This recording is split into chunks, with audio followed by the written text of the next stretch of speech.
frágil, doente, que mal conseguiu completar o curso primário. Um tímido jovem operário de tecelagem.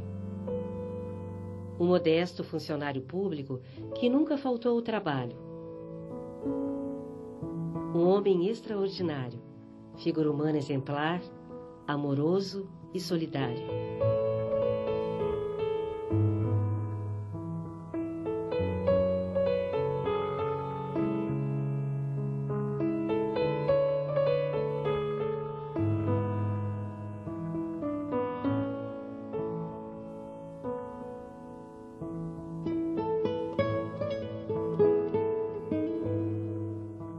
Francisco Cândido Xavier nasceu na cidade mineira de Pedro Leopoldo no dia 2 de abril de 1910. Aos 5 anos, perdeu a mãe e separou-se dos 9 irmãos. Foi uma infância difícil, sofrida. O Chico, quando a mãezinha dele desencarnou, com 5 anos, ele foi dado pelo pai para ficar por algum tempo com a madrinha. E a madrinha, ela não gostava do menino, né? Mas ela tinha uns hábitos estranhos, como dizia o Chico, né? E ela espetava garfos embaixo da camisola, o menino vivia de camisolão, ela espetava garfos na barriga dele, de modo que ele teve as hérnias, né? E essas hérnias precisaram ser, mais tarde, todas cirurgiadas para ele poder aguentar a vida. Ele também teve tuberculose no convívio com muita gente, né? Foi curado também pelos espíritos, mas por tratamento também. E o interessante é que ele sempre foi operado pelos médicos da Terra, ele nunca recorreu ao mundo espiritual. Mas a gente sabe perfeitamente que ele sempre foi ajudado pelo mundo espiritual. Dentro de grandes conflitos e extremas dificuldades, Chico Xavier cresceu e, aos 17 anos, teve sua primeira manifestação mediúnica. Psicografou poemas e mensagens que foram publicados por amigos em revistas e jornais da região. Senti-me fora de meu próprio corpo físico, embora junto dele. Ao passo que o mensageiro escrevia, minha visão habitual experimentou significativa alteração. Notei que toda a assembleia me fitava com simpatia e bondade. Me encorajava em silêncio, animando-me para que nada receasse quanto ao caminho a percorrer. Se me fascinavam o médium, o apóstolo, o cidadão Chico Xavier me encantava.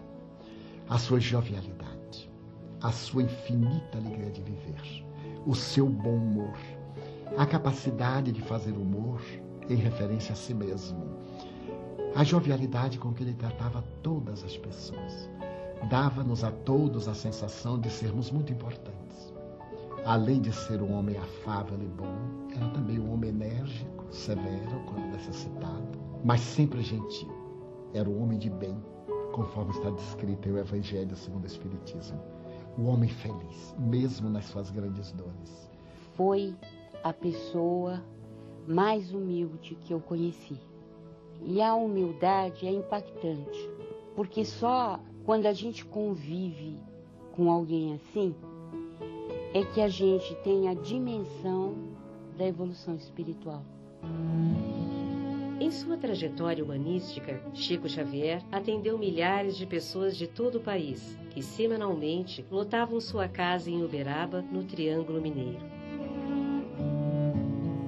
A extraordinária capacidade mediúnica está comprovada pela grande quantidade de autores espirituais que, por seu intermédio, se manifestaram. Chico Xavier psicografou mais de 400 livros, publicados em espanhol, francês, inglês, esperanto, japonês e grego. Livros de filosofia, medicina, poesia, história, crônicas e literatura infantil. 12 milhões de exemplares vendidos. O dinheiro foi doado integralmente por ele a diversas instituições espíritas. Consta que livros psicografados pelo Chico alcançam o número de 412 títulos. A Federação Espírita Brasileira, ela tem sob a sua responsabilidade 88 títulos. Se ficarmos apenas com os livros de André Luiz, que é esse que fala a respeito da vida no mundo espiritual, nós estamos comemorando agora esse primeiro livro, que é o Nosso Lar, o primeiro da série, completou 1.500.000 exemplares. E se reunirmos todos esses livros desta série, até agora temos cerca de 5,5 milhões a 6 milhões de livros editados desse autor espiritual, só pela Federação Espírita Brasileira.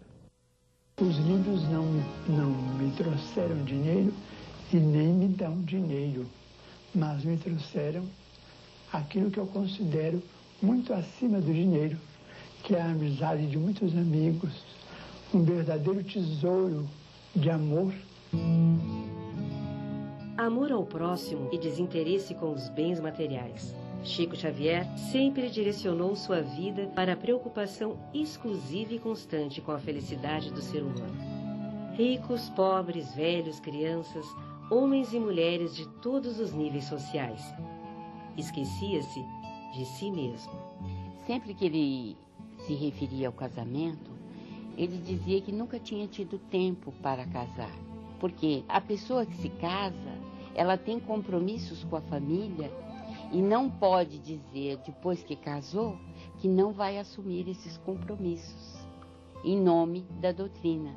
Ele falava sempre, olha, fiquei com 14 sobrinhos, né?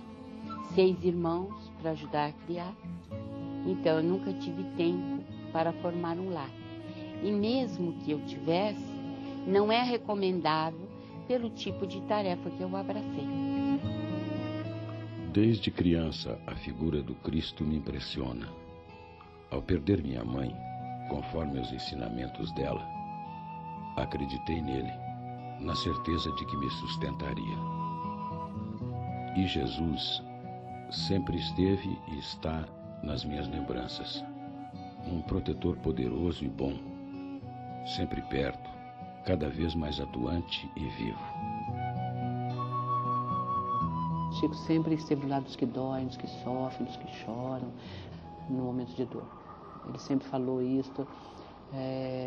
Eu lembro uma vez que falaram, né, que ele era ligado muito à sua fome, à miséria, às pessoas doentes, às pessoas enfermas, que o mundo não era só aquilo, né? E ele responde que o mundo, na verdade, o mundo realmente não era só aquilo, mas no instante que aquilo era verdade para as pessoas, era o instante em que ele deveria estar com as pessoas.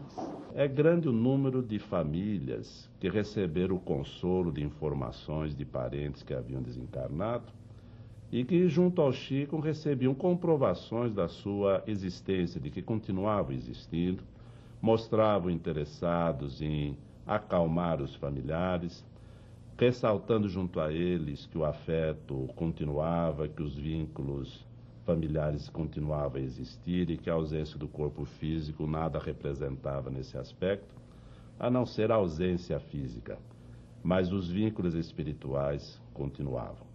Esta contribuição do Chico, vamos dizer, a estas pessoas foi extremamente importante.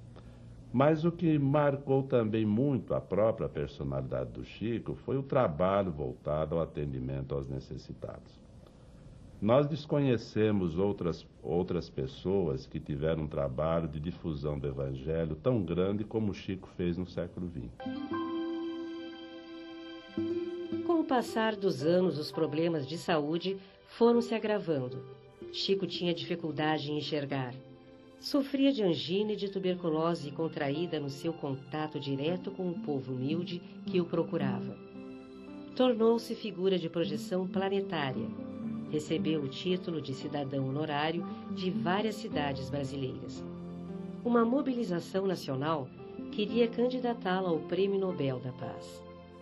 Foram mais de 10 milhões de assinaturas colhidas no mundo todo. O Chico acabou não ganhando esse prêmio porque no ano anterior quem ganhou foi a Madre Teresa de Calcutá. E a norma do prêmio que não seja dado em anos consecutivos para pessoas ou entidades que tenham a mesma natureza. No caso dos dois, a natureza é religiosa.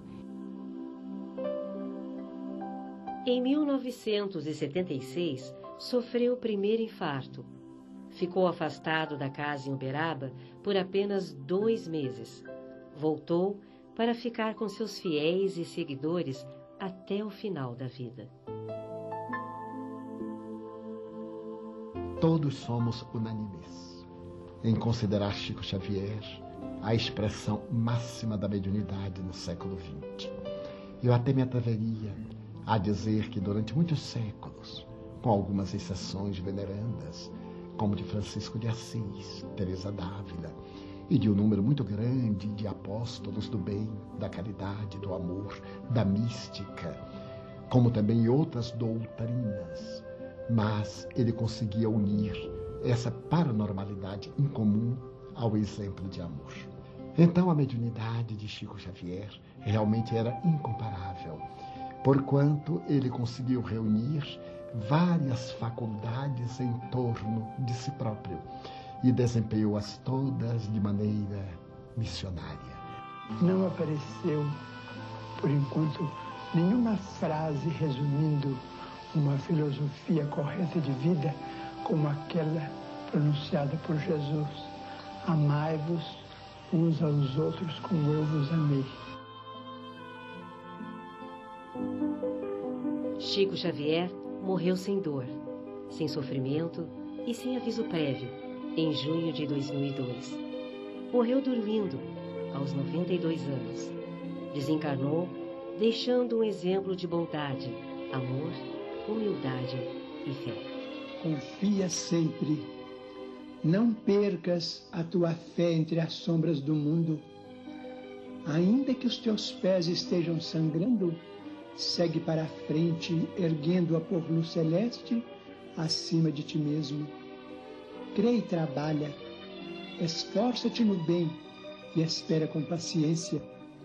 Tudo passa e tudo se renova na terra, mas o que vem do céu permanecerá.